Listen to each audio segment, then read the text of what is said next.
playing days, Barkley would tell you like it is and admitted the following when speaking on Draymond's actions. It was very frustrating. My last 2 years with the Rockets, I sucked as a player. You know, I actually hit Othello Harrington. Nobody knows about it. Othello Harrington. I hit him in practice because he was working so hard and there was nothing I could do about it. So I threw him down, and head coach Rudy Tomjanovich, who I really respect. All right, welcome back to the show, everyone. Hope you all are having a good day so far. So I wanted to check out this video from Swish County. The title caught my attention right off the bat because it's the worst teammates in NBA history. And right off the bat, my brain went to well, you gotta admit it went to LeBron James. Because, you know, the worst thing in the world is having a teammate that would, like, throw you under the bus whenever something doesn't go right, even though they're the star. Or, like, more recently, somebody like Jimmy Butler, who, once he's unhappy, is going to cause a bunch of chaos. Or a James Harden, who, when he wants to get traded, he's going to gain 80 pounds. Stuff like that, you know? So, like, selfish players. You know, selfish teammates. That's what I'm thinking. What are you guys thinking? Put it in the comments before we start the video. Who would be like your top 3 or 4, whatever, worst teammates in your opinion? And then let's see what Swish County has to come up with. Anyways, everybody, as I always do, I'm going to link the original video down below. That's going to be in the description box for you. So if you want to check out Swish's content, pretty cool stuff. Also, if you want to watch this video without my commentary, that's the link for you down below in the description. Everybody, please leave this video a like. Helps out a ton. I appreciate you all.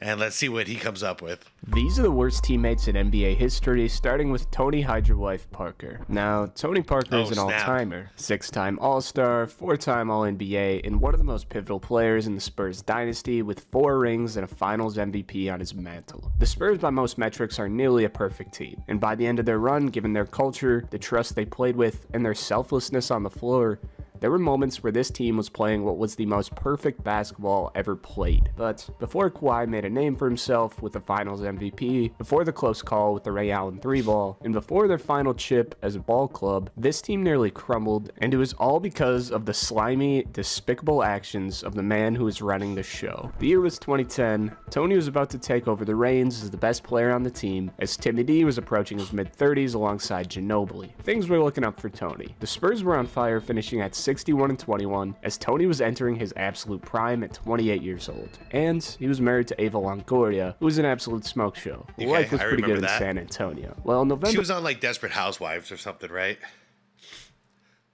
I don't remember... Okay, I just gotta wait for the story. I don't know what this is about. In 2010, the celebrity couple would announce their divorce after Ava disclosed that Tony had been cheating on her. Now, this wasn't exactly big news on its own. Not that it's okay by any means, but NBA players cheating on their wives is basically the least surprising thing that could come from a celebrity relationship. Agreed. Hell, this wasn't even Tony's first time. After their marriage in 2007, a French model claimed to have met Tony at his own wedding and started smashing shortly after. But what made this absolutely despicable was that this was with his friend and former teammate's wife, Erin Barry, ex-wife and high school sweethearts of Brent Barry. Brent Barry. Wait, did he say ex-wife? Her teammate's wife, Erin Barry, ex-wife and high school sweethearts of Brent Barry. Okay, were they married at the time? You guys remember Brent Barry? He was a former dunk contest champion, son of Rick Barry. Now, these weren't just teammates. They were supposed to be close friends. They attended each other's weddings, would celebrate birthday parties together, would hang out as a group, and were supposed to have each other's backs. Oh, shoot. Instead, this fruity French boy snaked his bro by sexting his wife before being discovered by Ava, who blew up the situation, and of course filed for divorce, as Brent did as well shortly after. Tony did admit to the text messages, but denied any physical relationship with Erin, which who really knows about. Now, Brent Barry has said very little about the scandal since then, which is fair enough. But still, this dude who was supposed to be his friend really... Hold on. I'll let you... a closer look at Brent Barry's wife. So they were married at the time. I'm thinking. Advocate for mistress. The last title did not seem to describe Erin Barry. The wife of San Antonio guard Brent Barry. Okay, so I guess they were married. I didn't get into the whole, like... you know, Tony Parker divorce thing, just because, you know, that stuff doesn't really interest me. But I didn't know. Okay, wait. News broke her husband would be filing a divorce. Oh, wow. So this caused them to get a divorce? Tony Parker cost him and Brent Berry a divorce? All right, that's a bad teammate right there. That is not a bro. No. You don't do this stuff, man. His relationship with the mother of his children, who he says he met when he was 16 when Cupid shot him with a love arrow. Oh my God, Tony, you dirty fuck. I mean, just before the two dirty dogs bulldozed each other's families, Aaron Berry would say the following about their relationship. Today, after spending more than half our lives together, the main attraction has always been laughter. He still makes me laugh, and he makes me feel special. It's never about him. We get the biggest kick out of each other. I just enjoy his company. After all these years, he's my best friend. I want to be with him all the time. People always talk about how hard marriage is, and I'm asking myself, is it me? Is there something I'm not doing right? Because for me, being married to Brent isn't hard at all. Now, I think we all need to... Then why? What? If it was so great to be with Brent, then why were you fooling around with Tony? This is why trust is a very difficult thing. This is hilarious, by the way. Pause the video and pour one out for Brent Berry, because this section actually pains me to write. They need to pack up these two bastards and ship them to Alcatraz immediately. I mean, Brent was retired, but was still mad involved in the Spurs organization, attending practices and workouts and all types of other shit. And the organization was absolutely furious about what this dude Tony just did. I mean, Pop even came out and said if they didn't just throw him a fat $52 million contract, that they would have traded his ass in a second. I mean, I think regardless, Popovich should have taken that contract of his and traded him to the Tanzanian team or something like that. I mean, what the absolute hell is wrong with you, Tony Parker? Tony's fat contract is the only thing that saved him from being traded by the Spurs, and if it wasn't for that, the Spurs' chance of a 2014 finals are looking a lot more slim. I mean, at this time, Ginobili was actually probably the best player, sliding in at the top 10 in MVP voting, but after the season, Tony Parker was Mr. Spur, even if this dude is an absolute greaseball. Now, even the GOAT himself has been criticized for being a bad teammate. That was crazy. I didn't expect Tony Parker. I didn't know the details of what happened. I didn't know it involved Brent Berry. All I knew is Tony Parker and his wife got a divorce. Now I know why. Because damn. And that's kind of crazy too. Pop was like, I would have traded him if we didn't just sign him to such a massive deal. So Pop doesn't want that kind of drama in-house. Scottie Pippen even said the following regarding his old buddy. I've seen Michael Jordan play before I came to the Bulls. Oh, no. You guys have seen him play. He was a horrible player. Yeah, he was a horrible player. And now Scottie Pippen just, in his most recent podcast, said he's the best player. He's the greatest player. Blah, blah, blah, blah, blah. If I had to build a franchise right now, he'd be the first person I'd pick. Blah, blah, blah, blah, blah.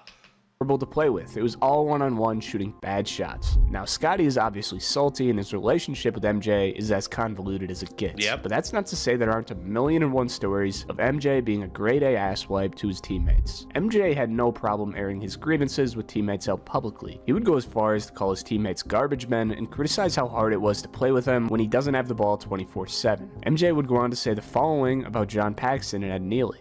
They've got no idea what it's all about. The white guys, they work hard, but they don't have the talents. And the rest of them, who knows what to expect. They're not good for much of anything. Guys, have you ever seen this quote? Because it's not quoted by... This is just some post on Reddit. r/r/NBA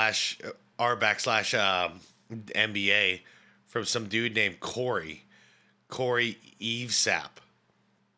You ever heard this quote? I've never heard this quote at all. This doesn't sound like MJ's words at all.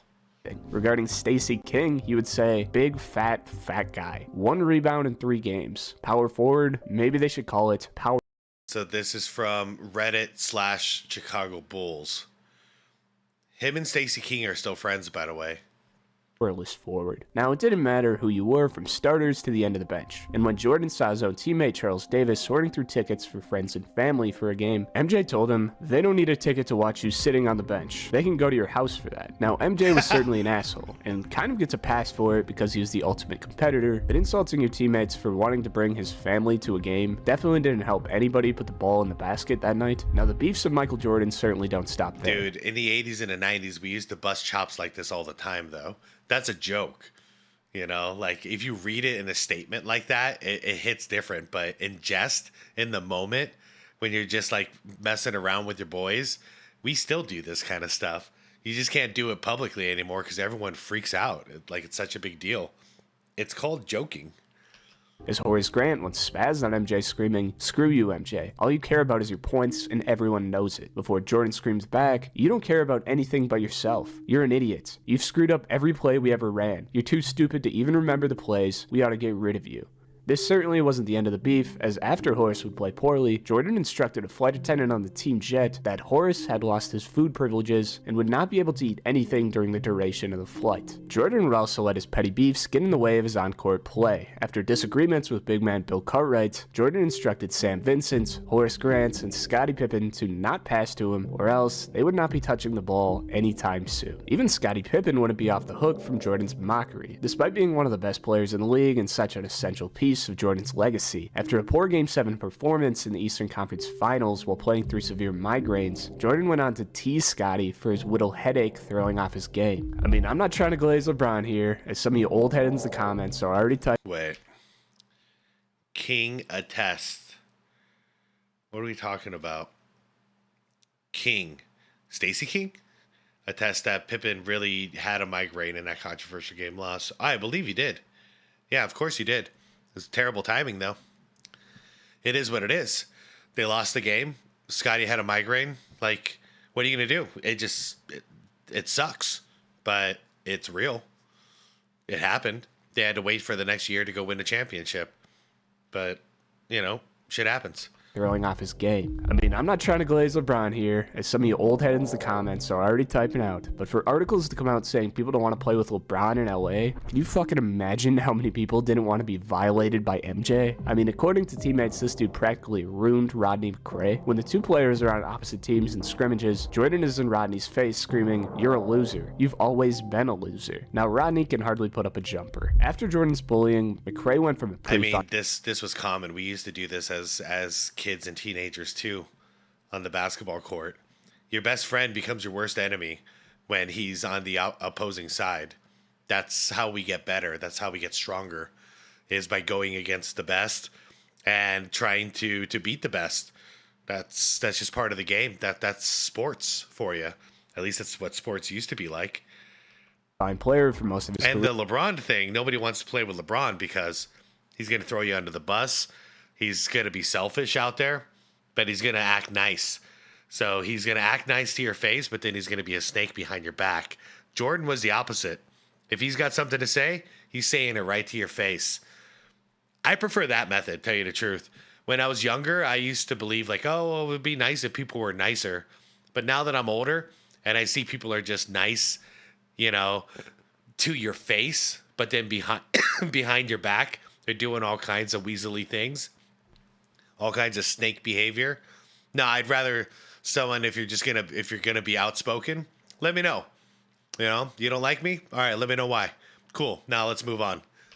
Career to out of the league entirely in just a couple short years. Jordan's bullying wouldn't just end at mean words either. It wasn't uncommon for him to physically assault his coworkers. Jordan did not mess with Will Perdue whatsoever, rarely speaking to him, and when he did, he would call him Will Vanderbilt because he didn't deserve to be named after a Big Ten school. Other than interesting, Will Perdue has recently come out too, and all he has is amazing things to say about Jordan. He said, yeah, Jordan's an asshole, but he was a great leader. Ridicule, Jordan also cracked Perdue with a punch at practice after setting an illegal screen on him. And Perdue certainly wasn't the only one to catch hands at practice, as Steve Kerr would also get cracked in the face by Jordan, but seems to have pretty thick skin, not really taking it too personally and laughing it off, while also saying he enjoyed his time with the Jailblazers. So clearly Kerr wasn't one to complain, which is what it took to play alongside Jordan. I mean, like I said before, I get the competitive side of Jordan is what drove him to be so great, and his personality is what drove him to be the absolute worst teammate you could possibly have, but the actions themselves were so entirely pointless. Taking away Horace's food privileges isn't the reason they have 6 banners, and if Jordan was around during the days of social media, his legacy would be entirely different. I mean, just look at the way the world treats Jordan punching Kerr as some quirky little thing, and doesn't even talk about him cracking Will Perdue compared to Draymond Green being crucified for knocking the stupid out of Jordan Poole. Yeah, now the fact that we got the video changed. Of the Draymond Green knockout blow certainly made this situation a lot worse, as Jordan Poole literally folded like a chair. Some people stated that the situation was made worse, as Steve Kerr was set his focus on finding out who released the video rather than punishing Draymond for knocking out his teammates. But Steve Kerr... And that goes to show right there what Steve Kerr was trying to say is that this happens all the time. We just don't talk about it outside of the locker room. You know what I mean? But of course, you're playing a physical team competitive sport with a lot of pressure and a lot of responsibility. Of course, this stuff happens. It doesn't just stay verbal sometimes. Sometimes it gets physical. But then you go out and get a beer afterwards or whatever, and everything is okay.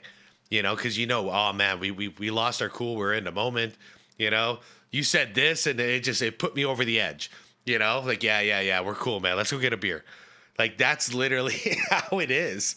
And we can pretend like it's not that way anymore, all we want. No, it's just we don't talk about it anymore. You know, it's something that's always happened. It's always going to happen. Unfortunately, nowadays, there's cameras everywhere. So, like, the Golden State thing with Jordan Poole and Draymond, that got documented. We all saw it. You know, we just saw it again a second ago. But that's why Steve Kerr's focus was like, who's the snitch? Because this kind of stuff, it always happened and it always will happen. The problem was there was a snitch who had the recording, and then they submitted that recording to the media.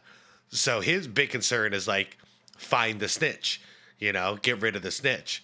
This shit's always going to happen in sports. Seems to be a pretty smart dude when it comes to controversy, and seemed to be doing his best to not make the situation bigger than it already was. Since then, Kerr has came out and resparked the flames a bit, stating that Draymond's antics ruined their team's chemistry after their 2022 championship, and this all fell on Draymond's shoulders because he would not let this thing die. After the video would be released of Draymond brutally assaulting his coworker, Dre basically went into hiding in the mountains of California before coming out with a documentary to kinda say sorry and to try and swing public opinion in his favor. I have no idea what this dude was thinking, like applying dramatic music while he says he doesn't care about people's opinions would for some reason make the world start to think that Draymond was misunderstood. His absolutely outlandish response sparked commentary channels like Moist Critical to blow up this situation. Moist Critical covered it?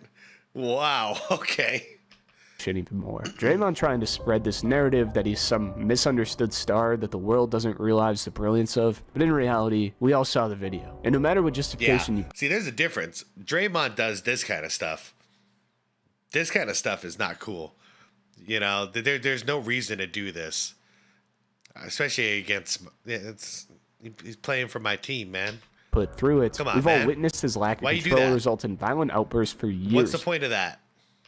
Now, to where you now sucker punched the teammates and made a documentary on his fucking grave. Now, Draymond, like Podcast P, has started a cast and has received a similar result as an already pretty disliked player now being disliked even more. Because after 2 years, this dude cannot stop talking about why he punched Jordan Poole. I mean, he tried saying that he was being disrespectful to Steve Kerr and other BS, but years after the punch that absolutely demolished his reputation, this just seems like justification for actions that would get the rest of us locked up behind bars. After Draymond retires, he's probably going to jump shit into the mainstream media, as he already has a spot on Inside the NBA occasionally. And I'm not going to sit around and knock his mind for the game or his commentary because it isn't half bad, but I will knock him for making the punch heard around the world and attempting to milk his selfish actions for sympathy, because this easily made him a lock for one of the worst teammates ever. Maybe he'll be a good fit among the TNT crew, because these guys certainly didn't have the cleanest reputations either. Now, Charles Barkley is the most honest man in Hollywood. Oh, crap. He has never held back what he believes in any situation, and whether it's talking about a controversial issue where most people would pump the brakes to avoid hindering their brand friendliness, or talking about his own team's success back in his playing days, Barkley would tell you like it is and admitted the following when speaking on Draymond's actions. It was very frustrating. My last 2 years with the Rockets, I sucked as a player. Yeah. You know, I actually hit Othello Harrington. Nobody knows about it. Othello Harrington. I hit him in practice because he was working so hard and there was nothing I could do about it. So I threw him down, and head coach Rudy Tomjanovich, who I really respected, said, "We're gonna vote and you're not gonna play." I was humiliated, but it was because I couldn't play anymore, so I was playing dirty. I see the same thing with Draymond. Now, Barkley wasn't Mr. Encouragement around the locker room or anything like that, and was also not a very hard worker for much of his career, both of which he admits, and both of which just kind of make sure. Once again, though, just to add to the point, this stuff happened all the time. Was it always justified? Hell no. Like in this situation, not justified at all. The Draymond situation, I'll never know the truth of it. I don't know. From what I understood, it was like Jordan Poole bragging about all the money he's getting, you know, something like that. Which, I gotta tell you the truth, I don't like Jordan Poole, so I can imagine it happening. And then Draymond feeling disrespected, feeling a certain way. and he physically retaliated. Does that make it right? No. But yeah, this stuff happens. This stuff does happen all the time. And here's Chuck. Here's Chuck hitting somebody too. You know? Shaq, on the other hand, is just flat out petty. Yes, he is. But Shaq, we used to always play jokes. Yeah. Shaq is a jokester. He's a prankster. Oh, yeah. So if one of the rookies would be in a stall, he would take a bucket and use the bathroom in it for about a week. Ew. Okay. And then all of a sudden he'll pour it on them. So now Shaq was certainly nuts. I mean, I don't know if what GP said was true or not, but nonetheless, I never know GP is a liar, and I've heard some nasty stuff that Shaq's admitted to, like someone's mouthpiece. He put it like between his cheeks and left it in there for a while, and then he just put it right back, and then they all laughed at the guy when he was wearing the mouthpiece. I heard that story confirmed by other people in that locker room too, so this stuff is real from Shaq, man. Shaq's funny man persona has gone over the top time and time again. The Diesel has put together a reputation as a bit of a bully and a hater post his playing days, and has come out to hate on other big men time and time again, like his ridiculously long beef with Dwight Howard or subtle jabs at Nikola Jokic after winning MVP. Yeah, but that's and all not of this, of course, stuff. stems from his catastrophic ego. Shaq had one of the best primes in NBA history. Although he played for quite a while, what was holding him back from being firmly in the top 3 or 4 greatest players of all time is his own self-sabotage, getting out of shape, and causing future injury, all while demanding that the big dog eats first and that the team revolves around his orbits. Yeah. Now this My guy's beef with Shaq is just that he's always demanding more. He wants more, and he's not willing to share that wealth around with the rest of his team, even though he claims he wants to win. That's why he got booted from LA. You know, he got lucky in Miami, but then after that, they got rid of his ass too. You know, like he wanted, as he was getting older and less productive, he still wanted to make more and more money. Kind of like Jimmy Butler. Jimmy Butler's kind of doing the same thing. He's already guaranteed for $50 million through the season, but he wants an extension, even though his production, he's scoring like 12 points a game or something right now, you know? So it's like, I don't really understand what, you know, how you're applying for more money when you're not producing anymore.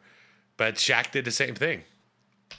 Clashes with teammates time after time. Of course, the Kobe beef might be the most infamous of any teammate disagreement in sports history, as mixing the most naturally gifted player in the league at the time with a work ethic that was very lacking, with a psychopathic workhorse who wanted to mentally destroy anyone you put in front of him, set off an atomic bomb in the locker room, causing teammates to pick sides. But this was far from the end of the controversy stemming from Shaq's ego. Now, Shaq does a lot of good things outside the court. I'm not trying to say he's a bad person or anything. No, he's like a very petty, insecure man.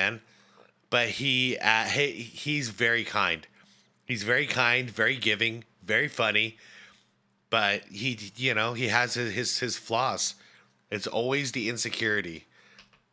But he wasn't always exactly the one to treat his teammates with the most respect. Shaq states that he would only allow the starters on his team to speak to him, as he viewed NBA bench players as unworthy while in his prime, and would also go on to cause havoc in many locker rooms. During his tenure with the Phoenix, I don't believe that. I don't know. That doesn't sound like Shaq. Shaq goofs around with everybody. Suns, Shaq was involved in a notable incident in which, in a close practice session, O'Neal reportedly placed a teammate in a sleeper hold, causing him to lose consciousness. Wow. Passed out in the locker room floor. Wow. All right, I don't know Grant Hill to be a liar either, so wow. He actually knocked somebody out by choking him? Shit, that's next level. Forget Draymond. You could have killed this dude. There's quite a few stories of Shaq's locker room antics, from ripping urinals off the wall to getting butt-ass naked and wrestling his teammates. Ew. Really, there appears to be two sides of the Diesel. The fun-loving, friendly giant that he wants you to see and believe, and the egotistical side where he has no problems putting others down to propagate himself. This interview is so funny. It's so funny.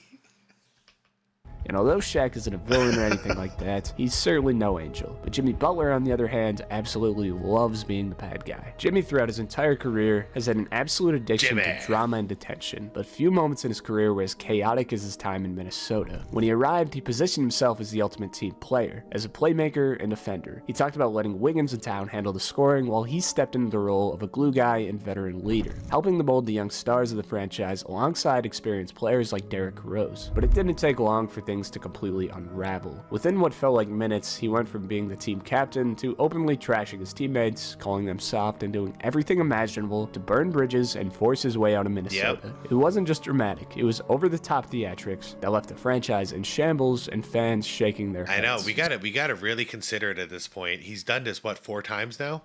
Because he did it there, he did it in Chicago, he did it in Philly, and now he's doing it in Miami. Same thing. Once he's not happy, he's like trying to burn the whole building down. Jeff, Jimmy, Wig, Taj, Cat. Jimmy said, I ain't playing with them. We all, damn. D Rose was like, well, Derek, you're in the starting group. D Rose was like, all right. Jimmy said, I'm playing with them. He picked the bad news Bears. Jumped the ball. He's like, I got Cat. I was like, oh shit. So Jimmy and Cat ain't like each other. That's another part of the story I get to one day. They ain't like each other. That gets real funny when they don't like each other. So they jump the ball. We throw it to Cat first play. Jimmy steal it. Go down, score. They go down, score. I'm like, come on, Cat, post his little ass up, man. He can't guard you, blah, blah, blah. Jimmy like, fuck out of here. He's trash. Steal the ball again. They go down and score. Jimmy start talking to the GM. Everybody in the gym. Yeah. Y'all better mother effing pay me. I'm like that. I'm like, he is nuts. I'm laughing, not realizing what's coming with this. Jimmy going crazy. Y'all think that team can win without me? I'm him. Pay me. Okay. So, yeah, it was a money issue there. It's a money issue here. Interesting. We have multiple dots in the graph. Enough to make a line on the graph. Pay me. Mind you, he ain't took off his Jordan warm-up yet, right? He finally takes it off. He got the Timberwolves shirt on, but he cut the Minnesota out so it's just chest. Wow. He cut the Minnesota out the shorts. It's just shorts. It wasn't enough for Jimmy. He needed more eyes on him. And what did he do next? He called up Rachel Nichols to tell her about it from the comfort of his own home, putting the whole situation on blast for the world to see. This guy wasn't upset. He was reveling in the only reason he called Rachel. Chaos. A year before, he was giving out his phone number to Minnesota fans, hyping up the team's future as one of the best in basketball. Then just like that, he was calling their best players soft. In his infamous interview with Nichols, it's clear that Jimmy wasn't as bothered by the fallout as he was by the attention he got from it. His behavior wasn't just about the situation, it was about keeping himself in the media cycle. After requesting a trade and sitting out games to force his exit, Jimmy made his way to Philadelphia, where once again the drama followed him. The Sixers were a mess, with players like Embiid, Simmons, Butler, and Harris all fighting over touches. It didn't take long for the situation to spiral, and Jimmy was front and center in every story about dysfunction within the team. Everywhere Jimmy Butler goes, the drama and dysfunction followed, but then came Miami. At first, everything seemed to calm down. Jimmy found a home in the Heat culture, and things looked good. He was rocking Tyler Hero high school jerseys, smiling at practice, and supporting his teammates through the highs and lows. But once the team started losing, the old Jimmy came back. He took to the media calling them soft and mouthing off to one of the most respected coaches in the NBA. Once again, Jimmy couldn't keep himself out of the headlines, and the drama followed him like a shadow. Look at this. Yeah, you don't see Spo and one of his players go at it like this very often. If ever. The only time I recall wasn't even that bad, but it was LeBron just walking right into him and almost knocking him down. You know? Outside of that, I normally see a lot of respect for Spo from his players. We've all probably seen by now, Jimmy is making himself the villain once again. Yep. He doesn't care if you like him or dislike him. He knows what he wants, and he knows how to get it. Yeah, he's trying to get more money. Faking that there wasn't any dysfunction on the team amid trade rumors, he added to the theatrics by dyeing his hair the color of the teams he reportedly wanted to go to, then went to the media to blow up the whole thing since he got tired of waiting. I hope he doesn't come to the Phoenix Suns, because we already have 3 max contracts here. We can't afford another one. And he wants an extension on this pay. I hope we're not dumb enough to do this. I'm not knocking Jimmy for wanting to get a max or even jumping ship to get it. Most people in this situation would be aiming to make the most money possible to set their families up for generations. That's not exactly the problem. The problem with Jimmy Butler is that even though he doesn't mind being the headlines for positive or negative reasons, in fact, he loves it, but he's also dragging a whole lot of people who didn't ask to be in this situation along with him. I mean, the whole like Miami I said, Heat, he's the type of guy, now that I recognize him, he's the type of guy that wants to burn the building down behind him as he's walking out the door. It's just, yeah, this is why we can't have nice things. roster is basically now in this drama alongside him. Tyler Hero's having a career year, but is now sitting there being asked about Jimmy Butler while he's just trying to do his job and advance himself in the league. Similar to every team he's been on, he's using the Heat as a stepping stone to his next contract, pushing them down while he climbs up the NBA ladder, getting paid big-time dollars in the process. And for that reason, he definitely deserves to be mentioned amongst the worst locker room cancers in league history. I agree. Now, there's a ton of stories of guys who did some brutal things that caused complete chaos and destruction behind the scenes. From the Ray Allen beef with the Celtics, Rajon Rondo's collapse in Dallas, and of course Gilbert Arenas and Javaris Crittenton pulling out the blicky on one another. Okay, but I never heard about him being a bad teammate. These two did have beef, though, from what I understood, when they were both Celtics. This guy is a bad teammate for obvious reasons. Gonna pull a gun on your teammate. I need to say no more.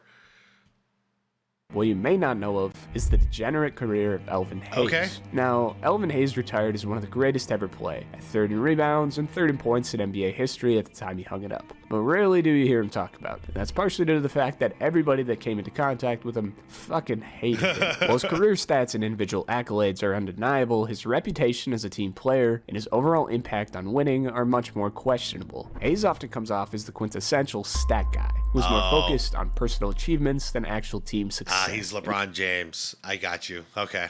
Not my kind of guy. His relationships with teammates were at best strained. Early in his career, Hayes was traded just 5 years in for what amounted to a little more than roster reshuffle, a sign that something wasn't quite right working in his team dynamics. His time with the Washington Bullets saw some significant moments, but it wasn't without its controversies. In the 1978 NBA Finals, during the Bullets' one and only championship victory, Hayes fouled out in Game 7 with 10 minutes left on the clock, a moment that was less than heroic for a player of his caliber. He wasn't the savior in those decisive moments, and his performance certainly didn't match the level of expectation played onto him. Moreover, Hayes' reputation as a teammate is far more glowing. In the 1970s, the San Diego Rockets head coach once referred to him as the most despicable person I've ever met in sports, a sentiment that wasn't entirely isolated. His relationship with Wes Unseld, the Bullets' heart and soul, was famously rocky. Unseld was everything that Hayes was not: patient, generous, and focused on the team over himself. The contrast between them couldn't be starker, with Unseld's leadership being more about unity, and Hayes often injecting a sense of divisiveness into the locker room. Their off-court paths post-retirement highlight their differences, with Unseld staying connected to basketball and the Bullets organization, while Hayes moved into his own weird business ventures. As for his attitude, Hayes was not exactly known for his humility. He would snap at reporters when things didn't go his way. After a brutal playoff loss, Hayes snapped at the press saying, "I ain't talking to no press. All that stuff is history. You want history, you can go to the library." And that wasn't an isolated incident. Hayes passive-aggressively threw his teammate Mike Kupchak under the bus, commenting on Kupchak's scoring ability while implying that the center position was Did he say Mitch? Mitch Kupchak? getting off too easily. Right? Yeah, that's Mitch. Okay, he just said it wrong. Okay. In terms of criticism. He also made headlines with his infamous reaction to a trip to China when the Bulls owner took the team to the Great Wall. Hayes refused to get off the bus, quipping, "I've seen a big wall before." Hayes wasn't someone who ever seemed to care about the bigger picture. His stubbornness, lack of interest in connecting with the media or fans, and refusal to show gratitude for the game all pointed to someone who cared more about his personal legacy than any kind of team-oriented success. And as a result, his personal legacy has gotten buried by his ego, which is definitely similar to that of Latrell Sprewell. Known as one of the NBA's most notorious hotheads, Sprewell's journey through the league was filled with drama, controversy, and moments that would ultimately derail his promising career. I mean, similar to Jimmy Butler, now that I think about it, 'cause he was doing the same thing, always wanting more. And he was in a couple of good winning situations, but he wanted more money all the time. Four-time All-Star, Sprewell's career took off early. Yeah, he was one of my favorite. I still have a bunch of cards from Latrell Sprewell. I was a huge fan. And once I grew up and I understood what had happened, why he fell off, yeah, it makes sense. Nobody wanted to deal with him anymore. season. Let's see if he covers it. The I got kids to feed statement. I'll never forget that. Finished 11th in MVP voting, and in his first 5 years, he was selected to the All-Star team 3 times. Yeah, he was a star. His talent was undeniable, and he looked poised to become one of the league's top stars. However, his time in Golden State came to a brutal and violent end. After being criticized for his playmaking in practice, Sprewell clashed with coach PJ Carlesimo. What followed is one of the most infamous incidents in NBA history. When Carlesimo approached him for further coaching, Sprewell exploded, threatening to kill him before grabbing him by the throat and dragging him backwards for several seconds. And 20 minutes later, Sprewell returned to land a punch, resulting in the longest suspension in NBA history at the time. But this was not the first time that Sprewell made headlines for the wrong reasons. His career was marred by several violent outbursts on his team. As a rookie, he fought Byron Houston, a teammate much larger than him, described by many as having a Mike Tyson-like physique. 2 years later, he clashed with Jerome Kersey, and reportedly returned to practice wielding a 2x4, threatening to bring a gun to settle the score. Sprewell's reputation as a ticking time bomb only grew from there. Following the coach choking incident, Sprewell's career was never the same, despite making he's one like Jimmy Butler meets, what's his name? Gilbert Arenas. All-Star appearance, he was never again the star of any team. His role diminished, and by the time he reached his final years with the Minnesota Timberwolves, he was just a veteran starter. In his final season, he averaged nearly 13 points per game, but after rejecting a 3-year, $21 million contract from the Wolves, he never played again. He was actually good, too. He was a key piece of that trio out there with Sam Cassell and Kevin Garnett. They were looking poised to possibly win. And, that's it. Right here. I have a family to feed. He turned down $21 million. And then after this, because this went public, no team ever wanted to sign him ever again. That was it. That was the end of his career, was him declining $21 million. Can you imagine that? Like, he could have had 21 mil, but he wanted more. And back then, it was different than now. Back then, they're like, all right, not good enough for you? Peace out. Good luck. Sprewell turned down the offer, famously stating that he had a family to feed, hoping for a bigger deal from a contender. When no such deal came, his NBA career ended in the most self-destructive way possible. Now, this is certainly bad, but what's worse is the allegations going on at Fox Sports. Check that video out here, and I'll see you boys in the next one. Peace out. Well, dang. That was a pretty interesting video. What'd you guys think of it? I don't know. Like, I knew a lot of these. The Elvin Hayes and the Tony Parker one. That hit a little different. Everybody else, I kind of knew the stories, and I've heard these things. The Jordan one made me a little sus because I feel like I would have heard these quotes before. Like, you guys know me. I'm a Jordan addict over here. I've got problems. Like, I've never heard those quotes before. So I don't know. I don't know what to say about it. I'm really not even going to comment on it because I'm not going to comment on something I don't know if it's confirmed. But Tony Parker, watch out with your boys, everyone. Make sure they really got your back. I don't know what to say. Got some backstabbing snake stuff right there. And Jimmy Butler. Man, I kind of regret defending him over the last like 3 or 4 years, up until this season. That is, I've defended Jimmy, and I take it back. I think he's the problem. We've got like what four dots on the graph at this point from Jimmy, doing the same thing over and over and over again. So I see a line right through it. It's a bad look. Anyways, everyone, let me know what you guys thought about this. Were the players here that you expected? For me, no, because the one that I listed didn't get on here, but Jimmy did get on here, and I did list him, so that's all right. But the big one, like, I don't know how LeBron James isn't on this list. But anyways, let me know what you guys thought. I appreciate you all watching with me. Like the video if you enjoyed it. Subscribe to the channel if you want more content like this. And hit that bell notification if you want to be notified for my next video, which won't be long from now. Peace out, everybody. I'll see you soon. See you in the comments.